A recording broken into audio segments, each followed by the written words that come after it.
जिनके नाम में रामायण भी है, जिनके नाम में महाभारत भी है, ऐसे हमारे अर्जुन राम मेघवाल जी, माननीय सांसद डॉक्टर बोलाराम जी, सांसद अग्रवाल जी, पूज्य स्वामी जी और अनंत की माया को तो अभी हमने देखा आधे घंटे तक अपनी माया बिखेरता ही रहा। और अनंत इशारे में ये कहना चाहूंगा कि वक्ता बोले, बीच बीच में ताली बजे तो समझ लेना वक्ता बढ़िया बोल रहा है, और वो बैठे ज्यादा ताली बजे तो समझ लेना कि वो बहुत ज्यादा लंबा बोल रहा है।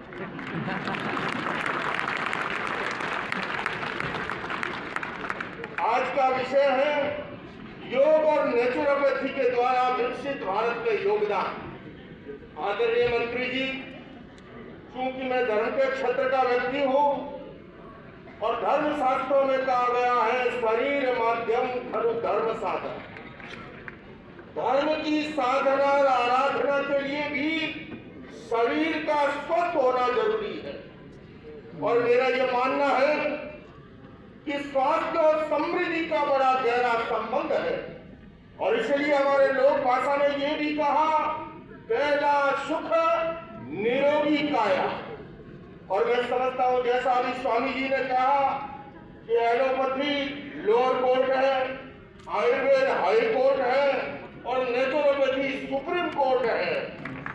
मैं इस अवसर पर अवश्य कहना चाहूंगा कि स्वास्थ्य और समृद्धि का गहरा संबंध है। विकसित भारत को बनाने के लिए जितना हम योग और नेचुरोपैथी को आगे बढ़ाएंगे, और ये इस देश का परम सौभाग्य है कि इस देश को एक ऐसा प्रधानमंत्री, विजनरी प्रधानमंत्री मिला जिन्होंने योग को अंतर्राष्ट्रीय गरिमा प्रदान करने के लिए यूनाइटेड नेशंस में, संयुक्त राष्ट्र संघ में एक प्रस्ताव रखा अंतर्राष्ट्रीय योग दिवस मनाने के लिए। और सन 2015 में 21 जून को पहला अंतर्राष्ट्रीय योग दिवस यूएन हेडक्वार्टर पर आयोजित हुआ। और मेरा माननीय मंत्री जी ये सौभाग्य रहा कि उस पहले अंतर्राष्ट्रीय योग दिवस को यूएन से संबोधित करने का अवसर भी मिला। और मैं आपसे निवेदन करना चाहता हूँ, एक जैन सन्यासी होने के नाते आप जानते हैं जैन साधु की चर्या वो प्रकृति के बिल्कुल नजदीक होती है।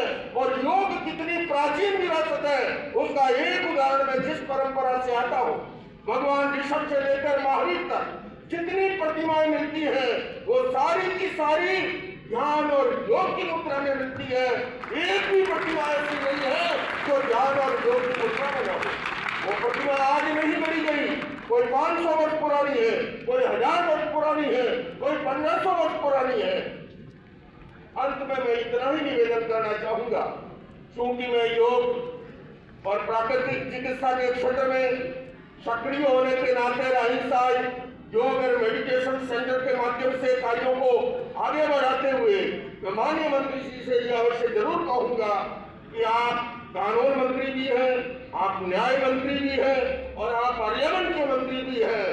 ऐसे के अंदर आप न्याय करवाइए और विधायक ऐसे हैं योग और प्राकृतिक चिकित्सा को भी जो है पूरा प्रोत्साहन मिले। और मैं समझता हूँ भारतीय संस्कृति की इस समय सरकार है, विजनरी प्रधानमंत्री है और अभी नहीं हुआ तो फिर वो कभी नहीं होगा।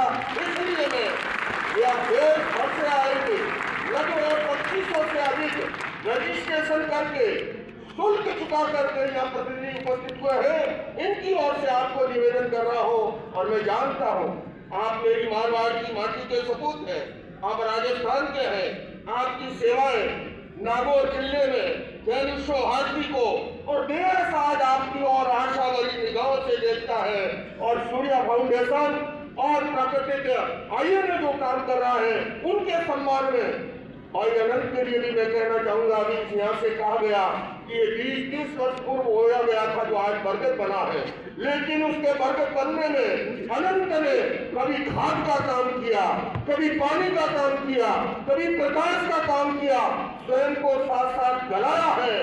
तो ऐसे अवसर पर ये जरूर कहूंगा सूर्या फाउंडेशन के लिए, आइनों के लिए कि बात सरल बलिदान कठिन है। पाप सरल बलिदान कठिन है, पतन सहज उत्थान कठिन है। गाता है खंडर का हर पत्थर, ध्वंस सरल निर्माण कठिन है। आइए बंधुओं, हम निर्माण में लगे, सृजन में लगे, उत्थान में लगे और प्रधानमंत्री जी के विकसित भारत के सपने को साकार करने में अपना योगदान दें। इन्हीं शब्दों के साथ ओम हर हर।